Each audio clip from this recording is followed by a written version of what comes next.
What's up et catch addicté, bienvenue dans cette nouvelle vidéo, c'est Jimbo et je serai votre commentateur aujourd'hui. Et aujourd'hui mes amis catch addicts, on se retrouve pour les résultats du World du 6 septembre 2021. Mais avant de commencer cette vidéo, je tiens avant tout à m'excuser car le week-end dernier je n'ai pas pu vous proposer de review de SmackDown et je m'en excuse encore une fois. Avec mon boulot actuel, j'essaie tout au plus de vous proposer quand même des reviews de Raw et de SmackDown, bien que ces derniers sortent plus tard que d'habitude. Mais lors de cette vidéo de SmackDown, c'était soit je vous sors et la vidéo et le montage était inexistant, très clairement, ou tout simplement je ne vous sors pas la vidéo, ou sinon je vous aurais sorti la vidéo le lendemain avec un montage plus travaillé, etc.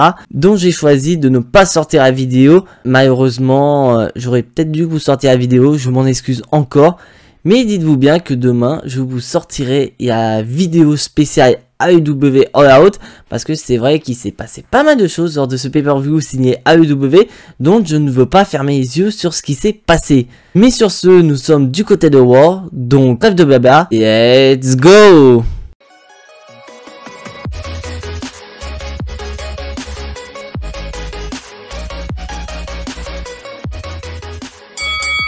Et donc le show commence avec nos champions du monde tag team de Raw, j'ai nommé Riddle et Randy Orton, RK-Bro. Et on voit très clairement que la WWE c'est ce qui fonctionne actuellement du côté de Raw, parce que la semaine dernière c'était RK-Bro qui faisait le main event, et là ces derniers ouvrent tout simplement le show. Donc nous avons Randy Orton et Riddle qui vont nous rappeler que dans la soirée, nous allons avoir plusieurs équipes qui vont s'affronter dans très clairement un gauntlet match, et l'équipe gagnante obtiendra donc une opportunité au titre champion tag team détenu par ces derniers. Et là j'ai vraiment bien aimé parce que nous avons Riddle qui a eu le micro et qui a commencé à se moquer des participants donc de ce gauntlet match, et on voit que Randy Orton, bien qu'il reste quand même sérieux, il commence à se faire avec Riddle et il se met aussi à rigoler. Mais nous avons un catcheur qui a un goût amer de ce qui s'est passé la semaine dernière. Donc nous avons le champion de la WWE Bobby Lashley accompagné par MVP. Et là nous avons Bobby Lashley qui confronte Randy Orton en disant très clairement qu'il n'a pas trop apprécié ce qui s'est passé la semaine dernière. Il n'a pas trop apprécié le RKO qu'il a subi de la part de Randy Orton, et donc il propose à ce dernier, écoute, si tu veux qu'on règle nos comptes, pourquoi faisons pas un 1 contre 1? Et donc Randy Orton lui dit clairement, écoute mec, est-ce que tu serais pas en train de me défier frère? Bobby Lashley donc dit oui, clairement, et là Randy Orton va proposer quelque chose d'intéressant. Il va lui dire, ok mec, j'accepte ton 1 contre 1, mais à une condition.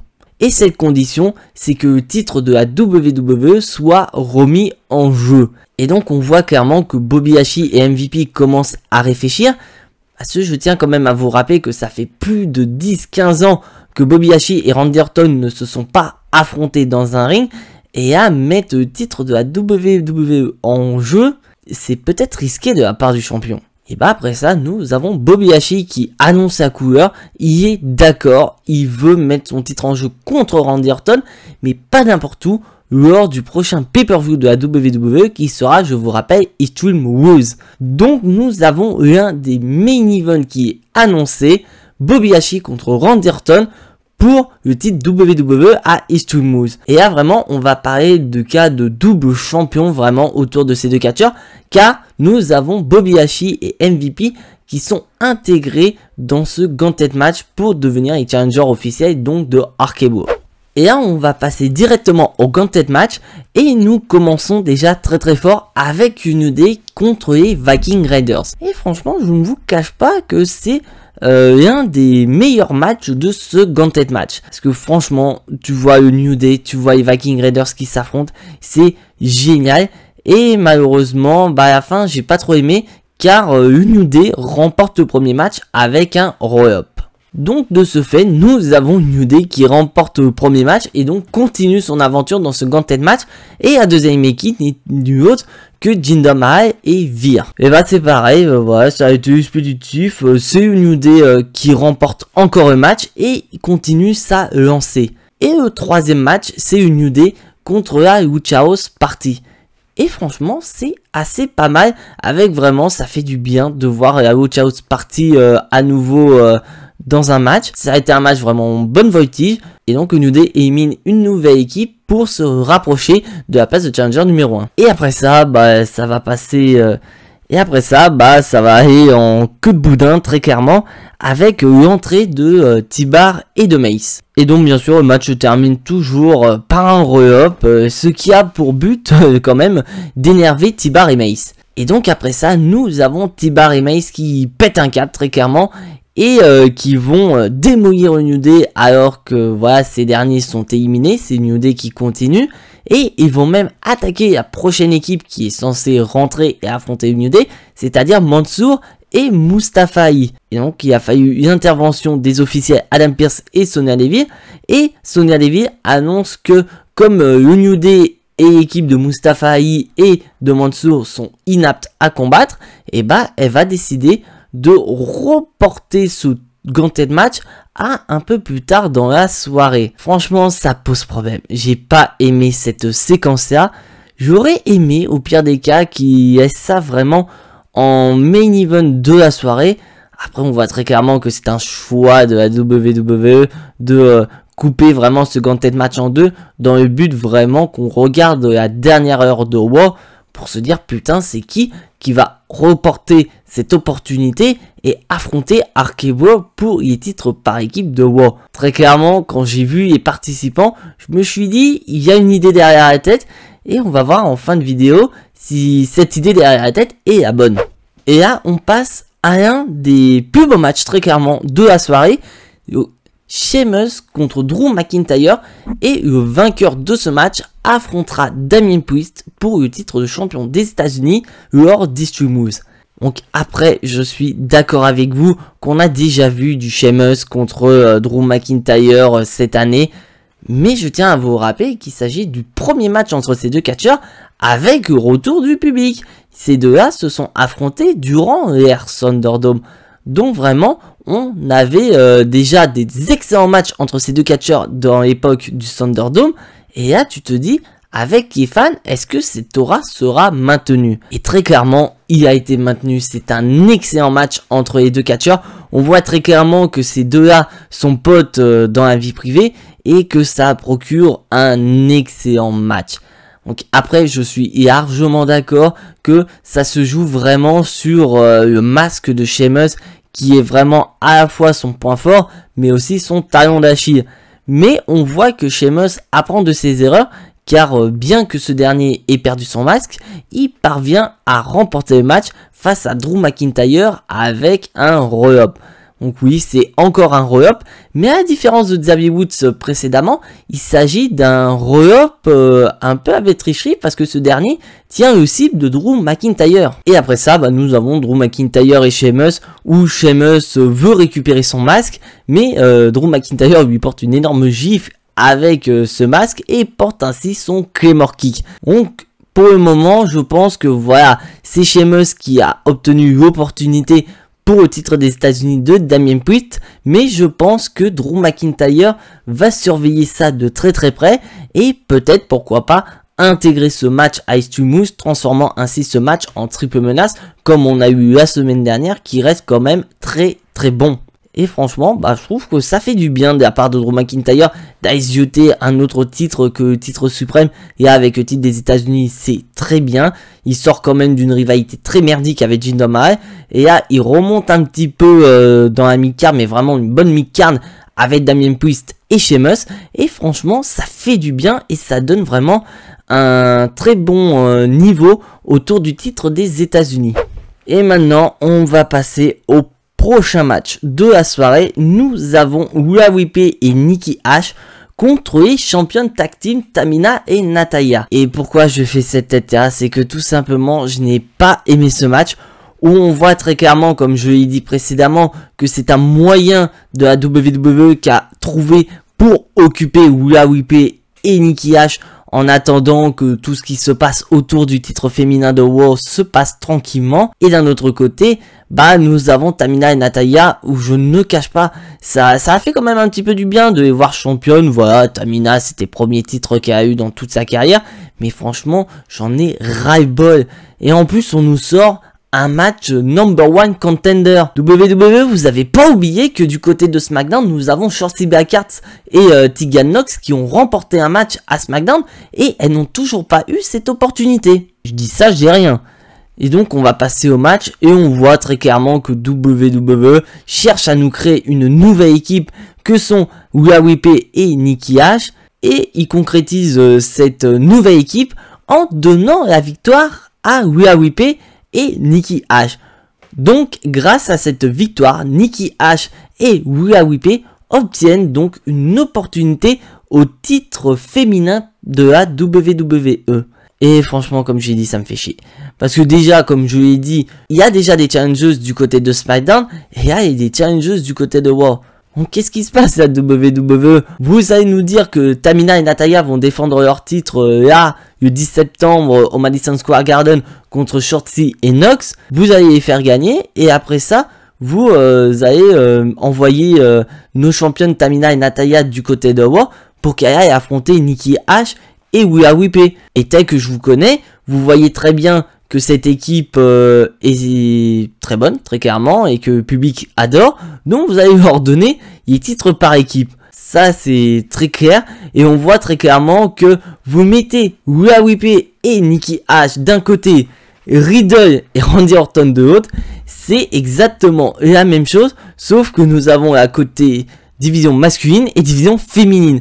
Parce que nous avons très clairement Nikki H qui joue le rôle de Riddle avec sa volonté de vouloir faire équipe avec Rhea Ripley. Et Rhea Ripley qui joue le rôle de Randy Orton qui ne veut pas faire équipe avec Nikki H. Et finalement, elle fait équipe avec cette dernière. Donc WWE, on voit très clairement que vous voulez capitaliser sur quelque chose qui fonctionne très très bien. Et bien sûr, je tiens à vous rappeler que nous sommes à Raw, dont nous avons le match du Spartan Cross, très clairement, avec Karrion Kross qui va affronter cette fois-ci John Morrison. Donc pourquoi nous avons ce match entre ces derniers? Parce que tout simplement nous avons eu une vidéo enregistrée du Mouise TV, donc show de John Morrison, avec en invité spécial Karrion Kross. Et donc John Morrison va interviewer Karrion Kross en disant très clairement quels sont tes objectifs à WWE. Est-ce que t'aurais pas les vues sur le titre des États-Unis? Est-ce que t'aurais pas des vues pour le titre de la WWE? Et Karrion Kross a dit très clairement que pour le moment, il n'a qu'un objectif en tête, c'est démolir John Morrison. Et John Morrison à côté lui dit écoute frère, t'es sûr que tu veux m'affronter? Parce que quand même, j'ai affronté de très grands noms, j'ai affronté de très grandes équipes. Donc est-ce que tu es vraiment sûr de vouloir m'affronter? Parce qu'en gros, c'est je t'affronte, tu vas perdre. Et bah Karrion Kross il dit oui, je veux t'affronter et je vais te démolir très clairement lors du match. Et bah c'était Karrion Kross qui avait raison, car il va tout simplement démolir John Morrison. Bon, d'un côté je suis assez content pour Karrion Kross parce qu'on voit que WWE augmente petit à petit ses adversaires, parce qu'on nous a quand même rappelé que ce dernier a battu Jeff Hardy, il a battu Kissy, et là il bat quand même John Morrison. Et d'un autre côté je suis assez déçu de la part de John Morrison, parce que très clairement on a toujours pas de nouvelles de The Miz. Donc je pense qu'on sait tous, voilà, The Miz va faire Danse avec les stars, donc il va s'absenter des rings pendant un moment. Donc la rivalité entre John Morrison et The Miz est en stand-by. Donc le meilleur moyen d'occuper John Morrison, c'est de faire occuper le rôle de jobber dans le but de faire monter Karrion Kross en puissance. Et franchement ça m'énerve parce que John Morrison, voilà, dès que j'ai vu qu'il allait démarrer en solo suite à la trahison de The Miz, je me suis dit putain ça y est, il va peut-être zioter, pourquoi pas, au titre des États-Unis de Damien Priest, et voir pourquoi pas le titre mondial. Bah là pour le moment il joue le rôle de jobber pour Karrion Kross. Et maintenant on va passer au match championnat de Raw du côté de la division féminine, où nous avons la championne Charlotte Flair qui va affronter Nia Jax. Et donc bien sûr Nia Jax est accompagnée de Shayna Baszler, et Shayna Baszler va faire quelque chose qu'a fait Nia Jax il y a de ça un petit moment. Car en effet nous avons Shayna Baszler qui va provoquer Nia Jax en disant écoute Charlotte, ma partenaire, je pense pas qu'elle va être capable de te battre 2 fois d'affilée. Par contre moi j'en suis capable. Donc très clairement, donc on voit très bien que Shayna Baszler n'a pas confiance en sa partenaire. Et donc on va passer au match. Le match, bon, il est assez correct très clairement. Donc on voit très clairement que Nia Jax est un monstre de puissance, très clairement, et que ce moyen de la battre, bah, c'est de la faire passer pour une débile, très clairement. Parce que nous avons à un moment donné Nia Jax qui s'apprête à terminer le match, et nous avons Shayna Baszler qui y a distrait, ce qui permet donc à Charlotte Flair de porter sa Natural Selection au niveau du coin du ring. Donc elle va monter sur les corps pour porter cette prise et ainsi donc remporter le match et conserver son titre féminin de Raw. Mais c'est surtout l'après-match que j'ai surkiffé, car nous avons Alexa Bliss qui est sur écran géant et invite donc Charlotte Flair à venir dans son playground, donc son aire de jeu. Et ça va entraîner comme conséquence Alexa Bliss et Lily qui vont venir dans le ring, et Alexa Bliss va montrer sa volonté. Et cette volonté, c'est d'avoir un match de championnat contre Charlotte Flair. Et donc Charlotte Flair va dire à Alexa Bliss, c'est le titre de Raw que tu veux un match de championnat contre moi? Et là Charlotte Flair va demander... Et là Charlotte Flair va attendre la décision des fans, et là les fans vont nous faire un yes à Daniel Bryan, et elle va dire, ok, t'as ton match, mais ce sera dans mon aire de jeu. Et on nous a annoncé un peu plus tard dans la soirée que Charlotte Flair affrontera Alexa Bliss pour le titre féminin de Raw lors du prochain pay-per-view Extreme Rules. Et franchement, je surkiffe, parce que c'est vrai, comme je vous ai dit lors des précédentes reviews, ça va être la première fois que ces deux catcheuses vont s'affronter pour un match de championnat. Bon, bien sûr, je tiens à rappeler que ces deux catcheuses se sont affrontées lors des Survivor Series, dont je crois de mémoire, ça devait être en 2017. Mais je vous rappelle que les deux catcheuses étaient championnes. On avait Alexa Bliss qui était championne de Raw et Charlotte Flair championne du côté de SmackDown. Donc il n'y avait pas de réel titre en jeu. C'était vraiment un combat entre deux membres de roster différents. Et là c'est vraiment un match de championnat. Et franchement ça fait du bien. Et j'espère sincèrement que WWE va prendre la bonne décision. Parce que c'est vrai que Alexa Bliss sort d'une rivalité tout à fait merdique avec Eva Marie. Et avoir affronté Charlotte Flair pour le titre féminin de Raw, franchement ça me fait beaucoup du bien. Mais ma décision, vous la connaîtrez lors du Jimbo Gnostic pour Extreme Rules. Et maintenant, on va passer au flop total de la soirée. Reginald affronte Akira Tozawa pour son titre 24/7. Alors, je vais aller vite dans les détails. Ça va être Reginald qui va remporter le match. Et bien sûr, je tiens à vous rappeler que c'est champion 24/7 et qu'il y a toujours un arbitre. Donc, nous allons avoir tous les jobbers hashtag 24/7 qui vont arriver. Et là, j'ai eu mal au cœur. Parce que nous avons Jeff Hardy qui fait partie des jobbers maintenant. Ah mais alors là, aucun respect pour Jeff Hardy. Ça me fait énormément mal au cœur de voir que l'un des visages de la génération de Catch Attack soit relégué au niveau de jobber hashtag 24/7 Championship. Ça m'énerve, très clairement. Et après ça, nous avons Dave Magic qui arrive. On sait pas pourquoi il arrive. Et il vient même pas voilà, gêner Reginald. Donc ok, ces matchs-là servent qu'à une seule chose, c'est de montrer les qualités athlétiques de Reginald. Il fait rire tout le monde, ok, mais c'était hyper chiant. À quoi ça sert de WWE de nous avoir mis ça là, alors que ça fait plusieurs semaines que vous nous montrez des vidéos enregistrées d'un Reginald qui est sur le point de se faire piéger par Airtus et Akira Tozawa. À force, je me demande pourquoi vous avez créé ce titre. Et maintenant, on va passer au main event de la soirée, la suite du Gauntlet match pour déterminer les prochains challengers au titre par équipe de Raw détenus par Riddle et Randy Orton. Arkebo. Parce que je tiens quand même à vous rappeler qu'en début de show, nous avons eu le New Day qui ont éliminé Mace City Bar, mais ces derniers ont pété un câble et ils ont massacré le New Day et la prochaine équipe qui devait rentrer, donc c'est-à-dire Mustafa Ali et Mansour.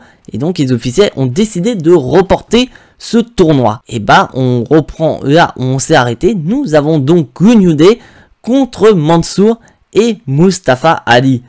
Bien sûr, je tiens à préciser que le New Day a quand même été l'une des premières équipes à rentrer dans ce tournoi et qui ont quand même éliminé pas mal d'équipes avant d'arriver à Mansour et Mustafa Ali. Et franchement, niveau match, j'ai bien aimé. On voit très clairement que Mansour et Mustafa Ali vont très bien ensemble. Donc peut-être en Arabie Saoudite, nous allons avoir Mansour et Mustafa Ali qui vont affronter les champions par équipe de Raw et peut-être pourquoi pas les gagner. Parce que je vous rappelle que Mansour en Arabie Saoudite est invaincu.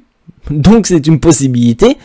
Mais là, nous sommes sur le territoire américain, donc nous avons Mansour et Mustafa Ali qui perdent le match, et le New Day s'avance un peu plus au titre de Raw, et remporte ainsi une nouvelle victoire. Mais là, ça va être un peu plus compliqué, parce que nous avons AJ Styles et Omos qui vont arriver, et très clairement, c'est un massacre. Bien sûr, quand AJ Styles arrive, bon, le New Day, ils ont encore une chance, mais dès qu'Omos arrive, Omos démolit tout le monde et donne ainsi la victoire à son équipe.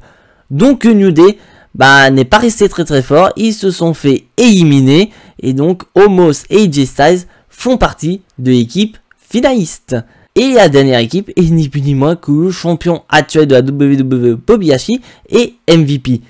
Et bien sûr, je tiens à vous rappeler que durant tout ce tournoi, donc que ce soit en début de show à maintenant, nous avons Arkebo, Riddle et Randy Orton qui regardent le tournoi très attentivement. Et on va passer au match. Franchement, j'ai été agréablement surpris parce que comme je l'ai dit lors des précédentes vidéos autour de Omos et AJ Styles, on voit très clairement que le point faible de cette équipe, c'est tout simplement AJ Styles, où durant tout le match, dès qu'AJ Styles était dans le ring, AJ Styles était un peu en mode j'ai du mal, je suis en train de me faire massacrer. Et dès que Omos rentre dans le ring, même Bobby Lashley n'arrive pas à venir à bout de ce colosse.